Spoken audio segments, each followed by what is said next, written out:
the scholarship 2011 to 2014 for her PhD at the University of Essex, UK. Her interest lies in short filmmaking, and you can find an array of very interesting documentaries and short films that I found on YouTube produced by her. She brought out her book titled Alongir Kobirer Cholachitro in 2019. She has also published numerous articles in different journals, home and abroad, and her focus is mainly the cinema of Bangladesh. Sanjeeda Hossain is a faculty member of the Department of English, University of Dhaka. After completing her master's in English from the University of Dhaka, she went for her second master's in English literature at the University of Malaya, Malaysia in 2018. Her area of interest include feminism, gender studies, post-war British theatre, dark fantasy, and disease in fiction. I thought that was very, very interesting. Disease in fiction.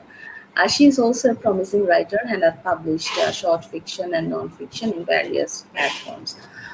Um, so, as we will get to know our writers, their thoughts on various issues. So, my first question is kind of open to both of you, but maybe because Fahmida is a senior, she can go ahead. So, how do you look at your profession? Like, we are all in teaching. So, what does your profession mean to you? Uh, First of all, thank you, Sohana Appa, for having me and for the nice introduction about me. Uh, since you're also teacher, Sanjeeda also teacher, so we are having similar experiences, similar pain we are going through, and we also celebrate the identical joy of teaching. For me, teaching is a passion more than profession. I think I'm privileged, as in the profession, I'm able to engage myself in the continuous process of learning. I have to be prepared for my teaching. I have to study regularly. I need to conduct research consistently. Publications have also need to be done. To be honest, I don't think that I would have a PhD if I was not in teaching. Besides these activities, uh,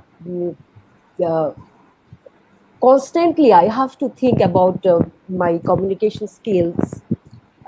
My concern is to teach in an interesting and simple way so that I could engage my students. And as I am from the Department of Drama and Dramatics, I need to conduct my teaching towards enhancing the students' aesthetic skills, creative dispositions, and critical thinking. It is not that I'm just solely imparting knowledge to my students.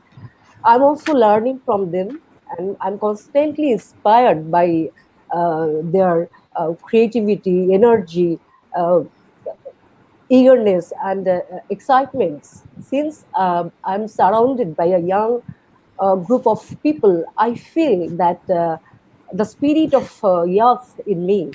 However, the responsibilities of this profession are also many. We shouldn't be uh, solely confined inside the classroom. Uh, as a university teacher, uh, I think we also need to respond to the country's needs, and we need to actively participate in different national crises, and we should respond to the different social uh, issues. Yes, overall, I love my profession, uh, and I actually told earlier that I feel privileged.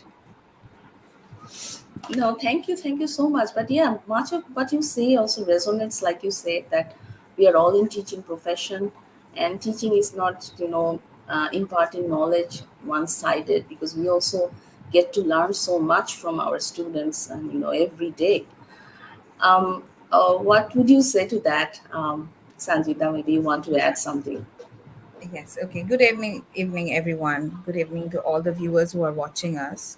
Talking about teaching, my profession, I count it as the biggest blessing of my life, the greatest achievement of my life. I've always wanted to be a teacher. Right from the days of my kindergarten, I had a teacher whose name was Mrs. Moin. My the name of my uh, kindergarten was Sacred Heart Tutorial, and I was fascinated by her, and I've always wanted to be like her. She used to wear a sari and put a bindi on her forehead, and when I got back home, I used to wrap my mother's dupatta around my waist and pretend to be like her, teaching little children.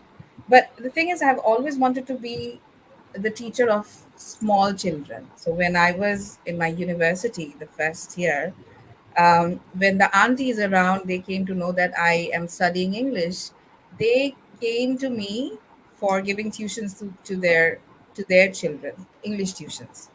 So my students basically they were aged from 5 to 10, and I spent a considerable amount of times with them.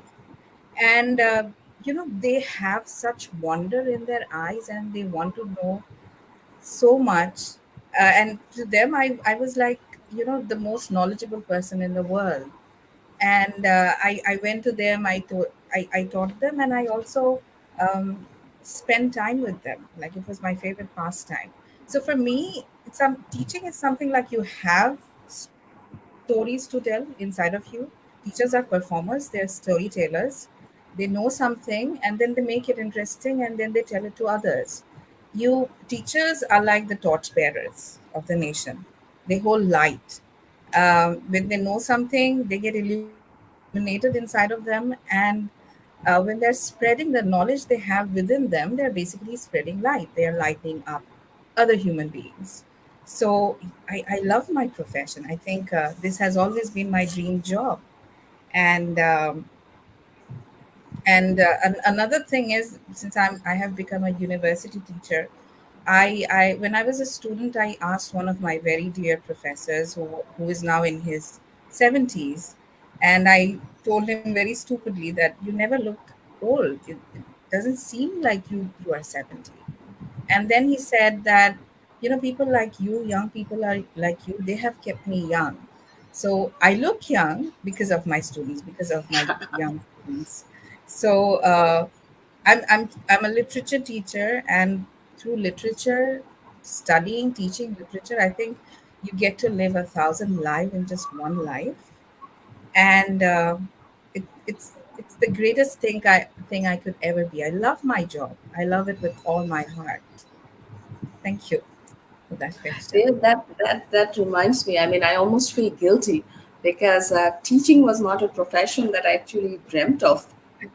Because I was afraid of public speaking, and the very thought that I would have to stand in front of a class and teach made me I mean, really shiver all over. But I started like teaching at a school just as a kind of experiment, and I found that actually it's very rewarding. And that's when Yes, I yes. actually thought of switching to teaching. That's Teaching very small children. Small kind children, of, they have all the interests and curiosities, and they want to know, and they want to know more, and they're never tired of knowing, of yeah. gathering knowledge. And there is a saying that I don't know whether you have heard about it, that school teachers love their students, and secondary and elementary level teachers, they love their subject, and university teacher, they love themselves. Because they're Oh really my God. Because we are research. all university teachers, that's not saying anything very highly of us. But Yes. all right. Okay. Jokes Maybe apart. true for certain people. So Maybe true for yeah, but true I mean, true for probably there certain is a people. grain of truth in it. But jokes apart, like since you're talking about this, have you ever had any conflict between your profession and your personal life? I guess that is one thing I hear from many teachers, especially women teachers. So I was wondering if you ever had any, and how did you deal with the situation? uh, well, not only in teaching, any working woman faces many challenges in balancing personal life and professional life, especially in Bangladesh, as we live in a very patriarchal society. Even if women are uh, economically independent, and many women are participating in the working force, household chores are largely meant to be performed by women. So there is an uh, unequal distribution of work at home. And um for me, this reality is also kind of the same. I have to cook, I have to keep the house clean. I need to look after my children's studies. And at the same time, I have the responsibilities of teaching. So, to be perfect in the two places is really tough. And Time management, right? and it takes 24 hours a day to raise a child, but I can't give that much time to my children, and I still sometimes feel uh, guilty about it. And I try to give quality time whenever we are together. Let me share you one of my personal experiences. uh, when I went to the UK for doing a PhD, I took my children with me, and my husband didn't accompany us. And in the course of doing the PhD and raising two children abroad, I actually, at certain point, I suffered a major stroke, and it nearly took 1 year for me to be in a normal position again, because initially I was paralyzed in the left side. But anyway, the I finally I was able to uh, cope with the situation, and Alhamdulillah that I have finished my PhD. So why I have mentioned this incidents of my personal life, because uh, uh, with the pressure of work and home, actually we sometimes uh, had to struggle a lot, and we get into so many problems, but still we are coping with the situation. And I would say that uh, women are having more adaptability than men. And so should I talk about my filming now, as you asked? Yeah, How I well, was also wondering, because if it is like being an academic and being a filmmaker, because I also write, I also do other things. I know that sometimes, things clash and cause a lot of problems. So yes, please. uh, actually, if I mm, talk about my filming, actually, I originally started my career as a television producer, program producer. From there, I got the schooling in making video films. And television program have certain tendencies that it has to be entertaining and should have marketability and viewership. So in the earlier stage of my career, when I started working with ETV in 2000, I had to also produce a lot of entertaining shows. And one show was called Kenakata. This show was it was a regular show hosted by Joya Ahsan, the famous actress. Joya Yes. Ahsan, Shubunna Mustafa also have done a regular series with me. That show was called Shabdu Jabdu.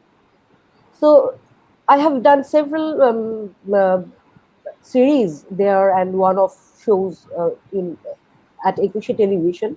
But since I had the desire to make documentaries from the beginning, I started a documentary series in 2005 when for Channel One. Then I started working at Channel One. In the meantime, I worked in the Bengal Foundation, for which I made nearly 15 to 16 documentary films covering art events, um, artists of prominent artists of Bangladesh like Monirul Islam, Kayum Choudhury, singer like Nilufar Yasmin, and many others. So the period I made films was actually mainly before my entrance to academia. And the initial 2 years also of my career as a teacher, I was able to make films. And that moment, I had the support from my mother. And that moment also, I had my babies. So since my mother left in 2016, I feel that I lost my half of my strength.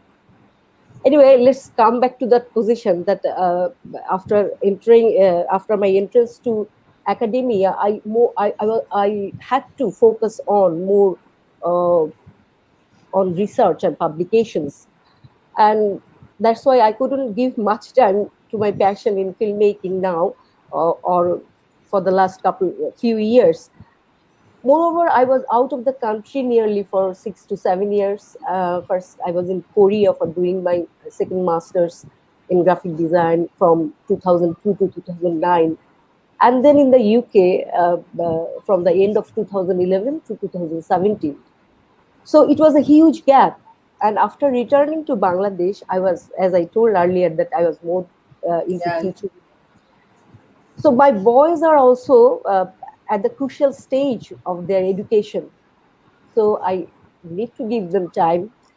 And so now I'm not able to make quality time for the for to make films because of my present reality as a teacher and a mother. But this reality also gives me pain. Uh, uh, I have the strong desire to come back to filmmaking, probably after some times. I hope you do because I have seen your the things that you have on YouTube, and I really love them. I really do. Thank So you, I hope thank you. you will be able to make more in You're coming so future. kind. Thank you, So Shobana. let's now come to Sanjida. So I mean, yeah, Fahmida madam, I found you, and let me just tell you that I was a regular viewer of Kenakata, that show. Oh, really? I Oh, didn't miss a thanks. single episode. It used to be telecast during the afternoons, and Yeah, viewers used to call, or maybe they were calling people up, and the price of various products um, in different markets. But the you present. just getting back to the topic, you spoke about your mother, the invaluable help and support that we get from our mothers. Like without that, I don't think it would ever have been possible to continue my profession. um, because I have a little child, my son, right before the start of this program, he was having a belly ache and he's constipated. And because my mother is taking care of him right now, I can sit here and talk to you. So there was this word conflict in the question. I don't agree with that. The word, maybe it's not conflict. You, as women, we are like programmed, functioned in such a manner that we finally, gradually, eventually, we learn to make a balance. Because teaching, it's not just teaching in your classroom, giving lectures. You take a lot of work back home, and I spend half of my time marking, grading scripts, and there are so many other works to do. So I'm living my personal life, and side by side, I'm teaching. I'm doing my job. But when you talk about writing, my profession has become very much a part of my life. But for writing, I have to manage time, and I feel very sorry and very guilty at times that I cannot make much time. Maybe I can scribble down anything that has come to my mind right now when my baby is climbing on me and hanging from my shoulder. Maybe I'm having a splitting headache, maybe I'm going to throw up, but then at that point of time I have something in my head and I can write it down. But before sending it to a publisher, you have to revise it for so many times. You have to edit it and copy it, and do copy editing, and do a lot of proofreading and make it look like a story. Organizing that plot, it requires a lot of time, and not all the time it's possible for me to manage that time, and I don't feel very good about it. I want more time for writing. So maybe when I will learn to balance more between my work and my personal life, maybe when my son will grow up a little bit, maybe then I can write more. Um, at this current moment, I'm not happy with the things that I'm producing. I feel like I can do better. I and write better. But I must tell you that I really enjoy reading your stories because Oh, I feel that they Thank have you a so very, much. fresh look at things, and many of them are from the perspective of mothers. And I'll come Yes. back to it a little later. So let me get back to Dr. Fahmida. Fahmida, I looked at your the title of your PhD dissertation. I looked at some of your other stuff, and it seems that you are very much into like women's issues, and already you mentioned a little bit.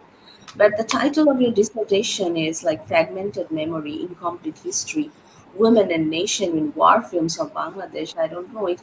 And even as I was just looking at the title itself, I could recall many of them, movies based on 1971 where women played an important role.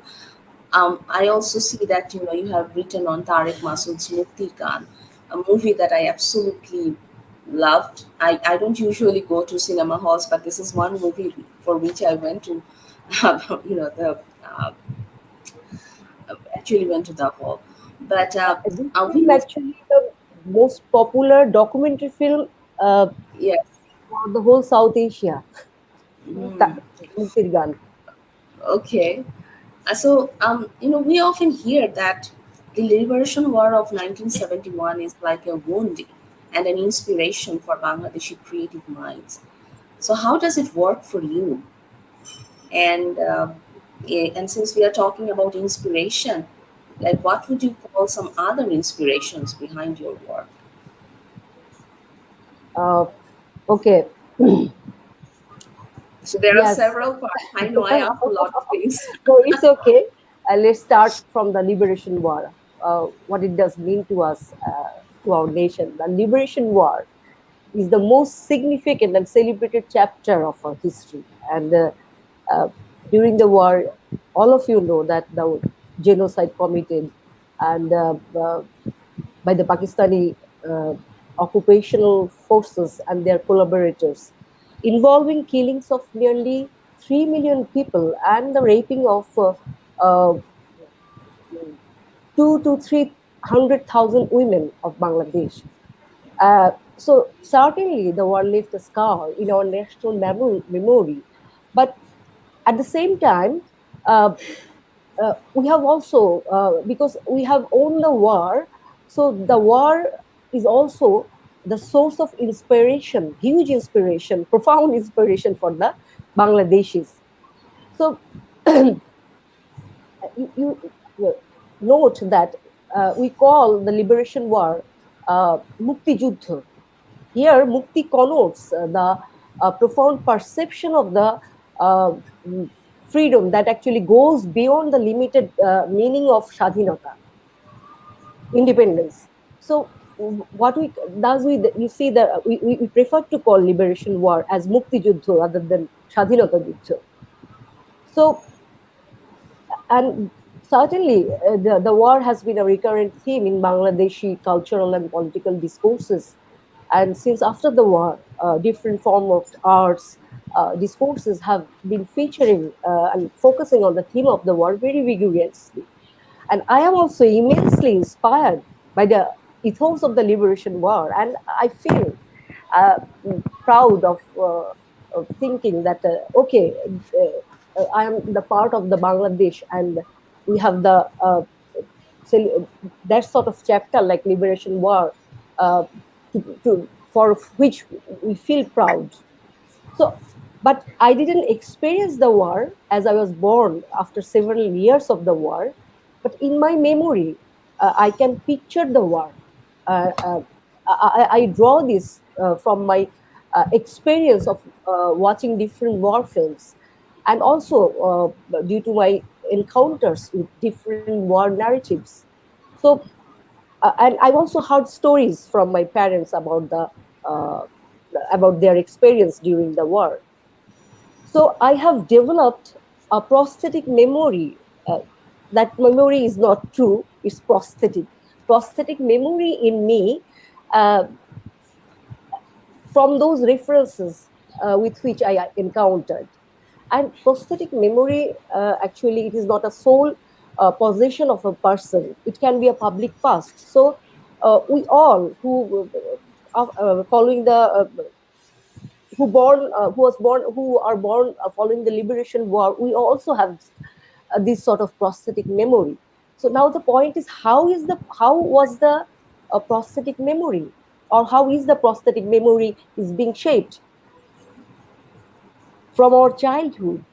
We have been exposed before the liberation war films or war based films. Those actually represented male protagonist uh, uh, with the heroic posture. They are actually solely fighting. Uh, they are actually represented in war films as the triumph or saga of independence. But in contrast, we see women are represented in a very uh, submissive and suppressed and oppressive roles. Uh, but the reality is, this is not the reality. Liberation War was a people's war. Bengali civilians from all walks of life, regardless of gender, ethnicity, or religious affiliation, participated in the war. Despite this reality, the cinematic memory of sorry, I'm taking much time because as you asked, inspiration also obviously there are inspiration, but there are frustration as well, from which actually my the idea of my thesis derived. So I need to tell a little more. So despite the reality that liberation war was a people's war, uh, the cinematic representation or the cinematic memory and the historiography of Bangladesh also have crafted fragmented images of women in the war, excluding women's real experiences of the war and also their subjectivities. Although in the nationalist discourse of Bangladesh, women as mother appear as a nation symbol, these iconicity also glorified the devotion of the men by their active portrayal in saving the mother nation. Uh, so we also see problematic representation for the female rape victims of the war in films. These women have been framed as the shame or dishonor of the nation. They offered a customary exclusion by their suicide or accidental death at the end of the war films. So, noticing this problematic representation of the war, I thought to write critically on this on the theme and to do a PhD on this area. No, I mean, I absolutely understand, and it's only natural that you will take some time because this is difficult. And these are difficult things to even phrase because there are so many things that we just take it the way that they are. But, as women, as our experiences through life, and I absolutely can identify the frustration that you are talking about, and frustrations are sometimes even better than inspirations. I absolutely agree. Um, and thank you so much. I mean, that's really really interesting, and that's also like I'm sure that many of our viewers would also appreciate your talking about these things. So now let me come back to Sanjita because I remember I left her with this idea about motherhood, and I noticed that your area of interest, like you say, you mentioned before, that is female empowerment and role of mothers in literature. And some of your short stories also focus on mothers. So maybe you could share with us, like, what are the reasons behind your interest? Like, why does motherhood appeal to you so much? The very reason is my own mother. Like I have admired her since my childhood, and her steadfastness, her manners, her way of talking, how she deals with every in her day to day life. She seems like an enigma for me. I love her so much with all my heart, and with that same person, I have had the ugliest among all the fights throughout my life. But you know, I feel like your child, the things they are more reinforced my emotions and my feelings towards my mother. once I became a mother myself, and how my own motherhood, it has transformed me as a human being, as a woman. And my workplace, I'm surrounded by very strong, powerful women who are very good mothers in their personal life. So they work as inspirations. You're talking about frustrations and inspiration in regarding a very different topic, but that is very much related to motherhood. Like the mothers, they are frustrated, but still how they inspire their their children to to establish themselves, to stand on their own feet in their workplaces. And there was also literature definitely played a part here as well. The books that I was reading.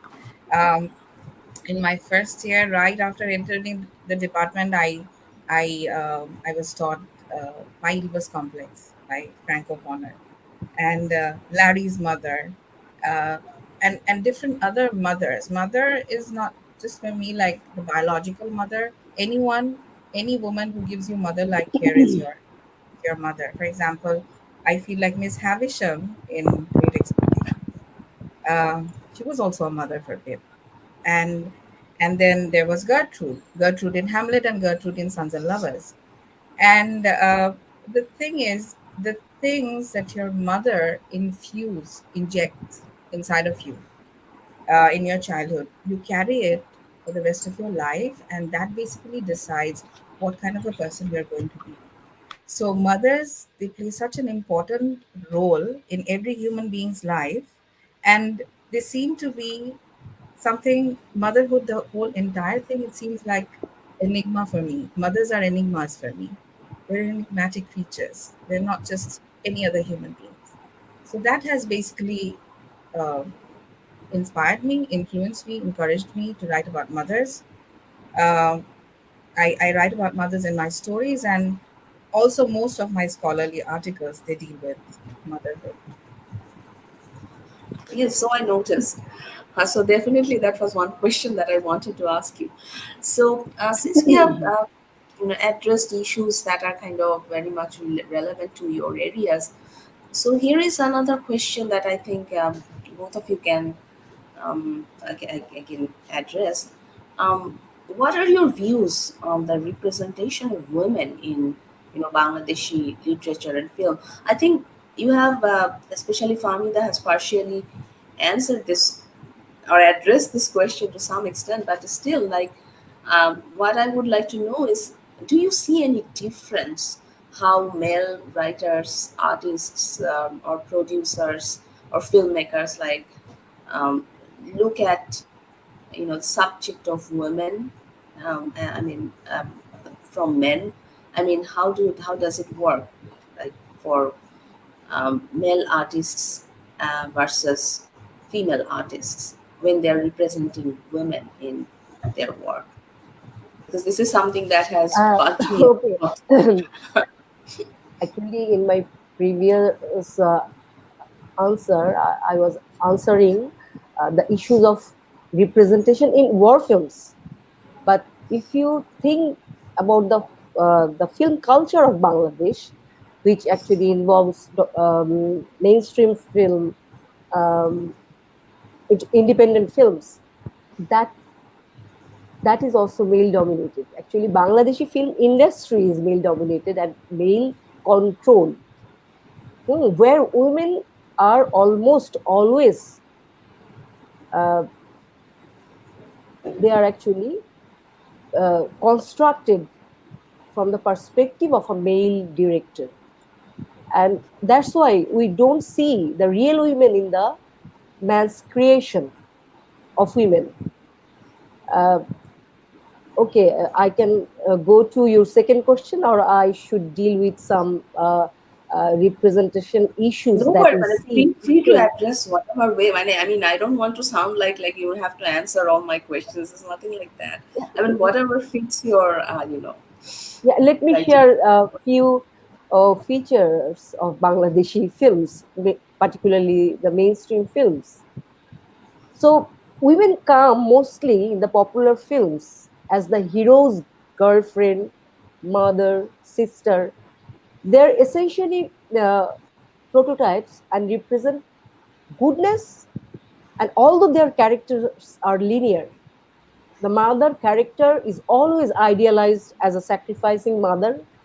Sometimes, sometimes a woman is shown as the vamp who leads the hero to the wrong track for a particular time and creates chaos in the family. So we see the two different representation, two opposite Yes. representation of women as good and evil in the mainstream films. And the idea of good women and bad women, which films create, uh, uh, is not realistic. But this construction has impacted the society. Society also expects such qualities they see in films from their women, from the real women.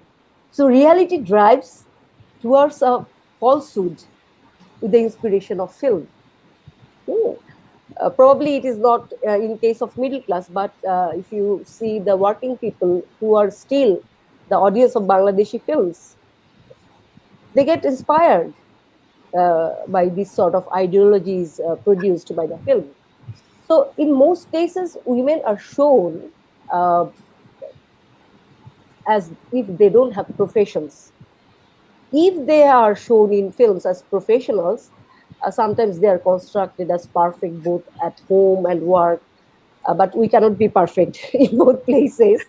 The heroine's beauty is always showcased. This construction is intended to create pleasure to the eyes of men, and it has also commercial purpose.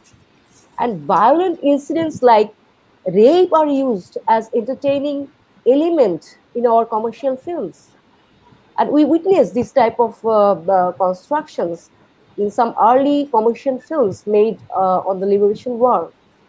So women are mostly never at the center of films, particularly in commercial films.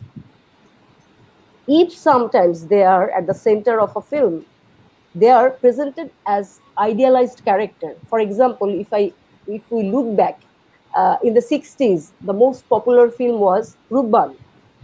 So, so what we see in these films, it centered on women, and its name was also followed by the heroine Rubban.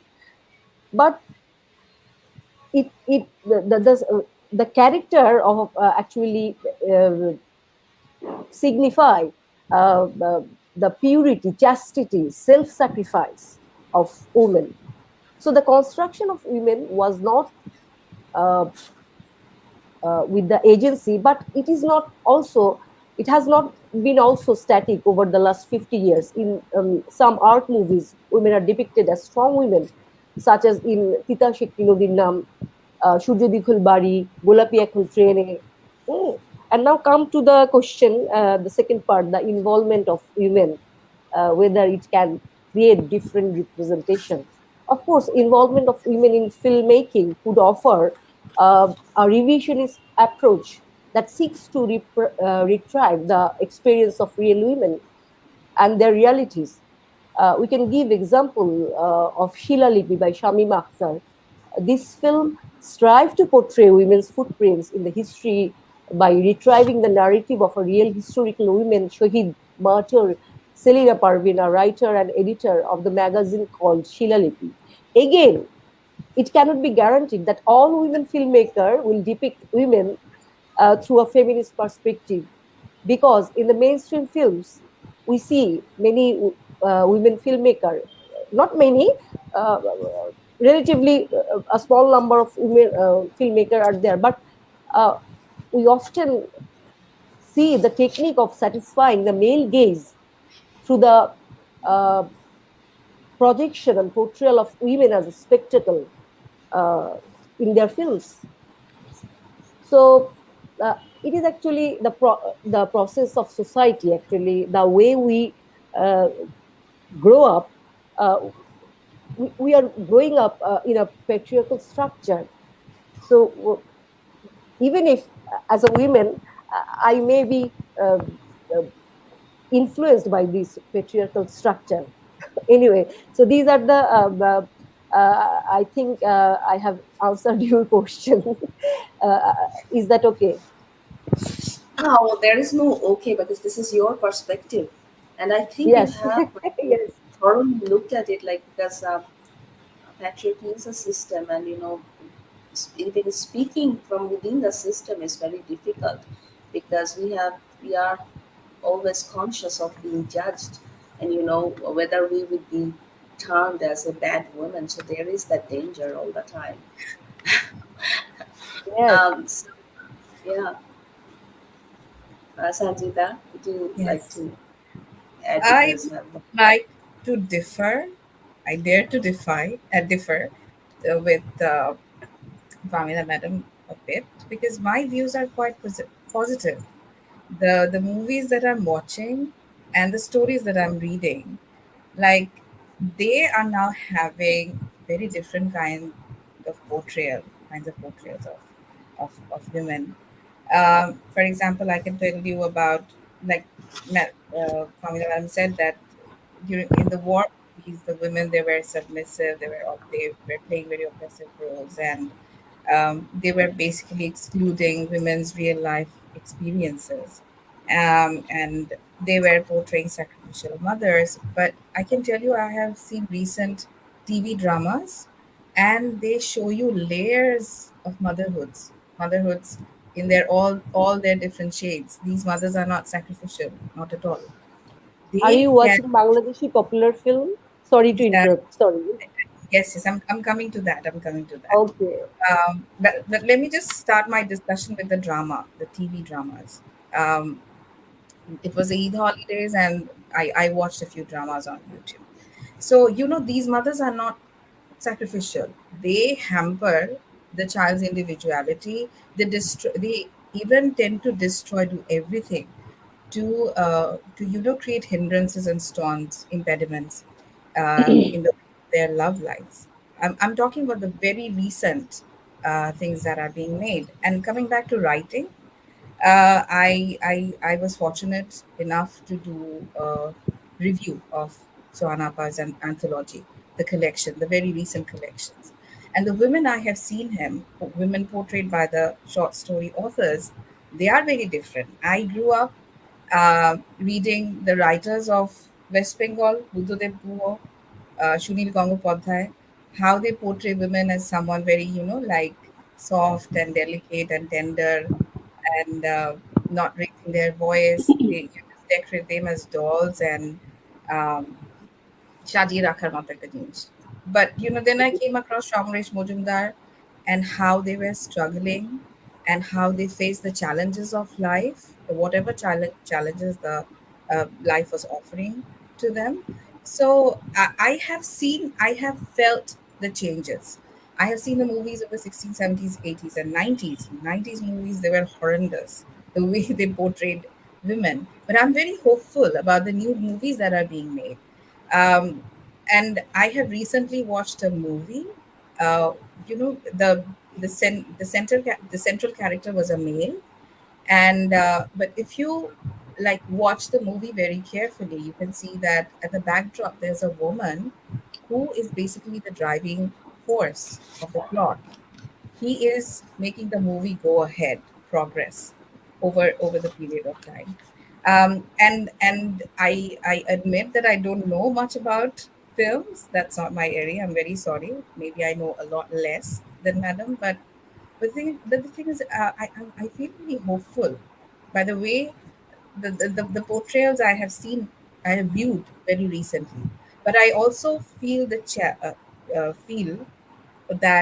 there should be more women storytellers, female filmmakers, because women, they have to tell their own stories. They cannot always be portrayed through the lenses of men. And you spoke about Sheila Lipi, and maybe we need more movies to be made by the filmmaker of Sheila Lipi. And the society is changing, our views are changing, and I'm very hopeful that I can perceive that change in various mediums, in literature, in movies, in every other mediums. Women's perception, people's perception about women, it's changing a lot, and it's quite progressive and liberal, and I'm really happy with that. I hope to see more changes coming. Shohana, I saw. I'm very sorry that I couldn't. I forget to mention a film that is actually. Uh, I think it's a feminist movie, and it is a feminist movie made by a man. That is Rehana Mariam Noor. It is such a strong. It is with such a strong uh, portrayal of a woman. And I really, I'm sorry again, I'm feeling guilty as I didn't mention earlier. So, yes, things are I haven't changing. seen the movie, but I look forward to viewing it, to watching it. Like there's so much hype about it, and it's winning prizes everywhere.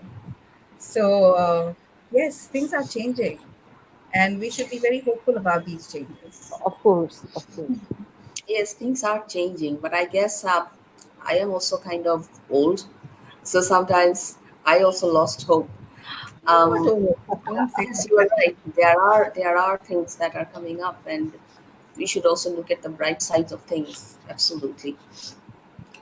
Um, so let's. I think we have become very serious. So let's try to look at things a little in a little lighter mode. And I mean, we have roughly like about 30 minutes left.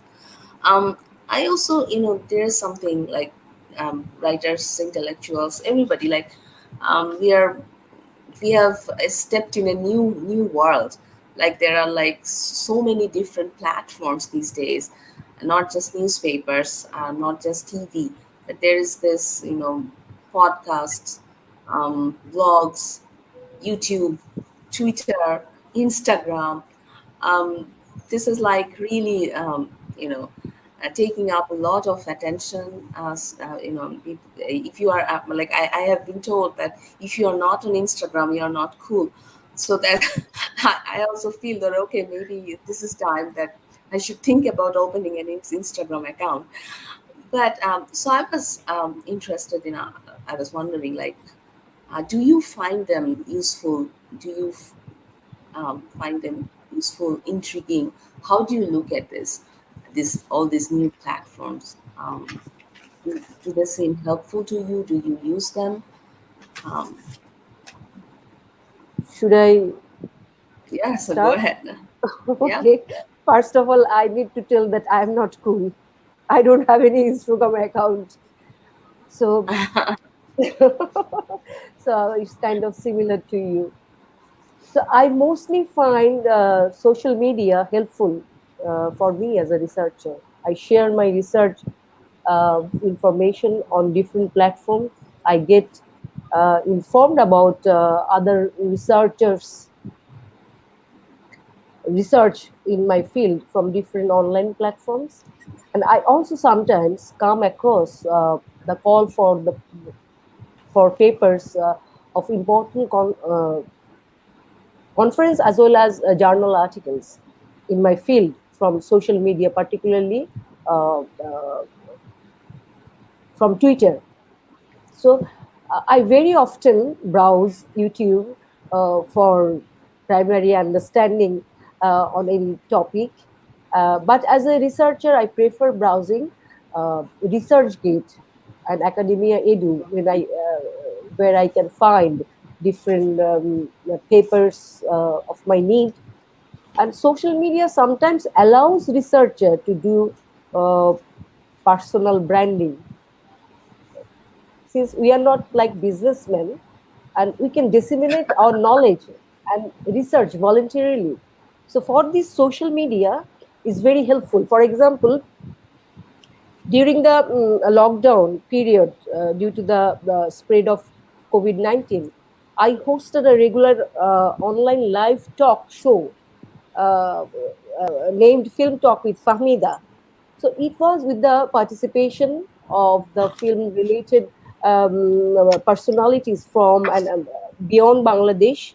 And audience also participated with their questions. So and you see now we are also participating in this Yes. show with the help of online platform. So again, there are also these advantages of social media.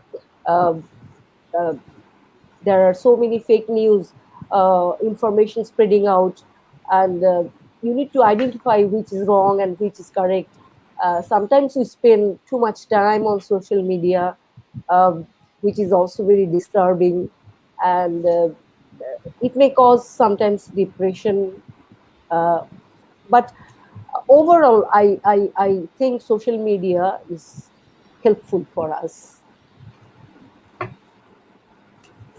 Yeah, Sanjida. So, like talking about my area, the writers they want response from their teachers. You cannot just write things down and hide it under the table. You have to let the world know. So whenever Sohana Appa publishes one of my stories and she sends me an email that hey, your story is published, I post it on Instagram. I have an Instagram account. Oh, you are uh, kidding. No, I thought she might because this that's also younger generation, at yeah, least in Oh, our country. but So I I have, know that. sorry, you're saying Mhm, go something. ahead. So, but I have deactivated my Facebook account because it was really getting on my nerves. In Mm. Instagram, my circle is very small. I have only 15 friends in my Instagram, and five of them, they never respond to anything, whatever I'm posting. So, but I have to show the world that, I always want response of my writings, of whatever I'm writing, of whatever I'm creating. I have to let the world know. Otherwise, how will people know about my writing? How will they know about my stories? So it's needed. But I always have, as a writer, I always have a responsibility. I have to be very cautious and very aware that I shouldn't be hurting anybody's feelings, or sentiments. That should be taken care of. I think I have to be very aware of that I'm not disrespecting anyone. I'm not creating any trouble, any harm for anyone.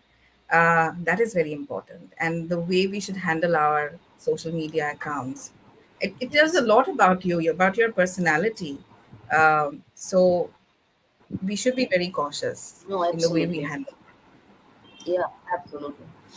Okay, so it seems we have been chatting quite a bit, so we are almost at the end of our time. So just a quick question for both of you. Like, what are your current projects? What are you like working on right now?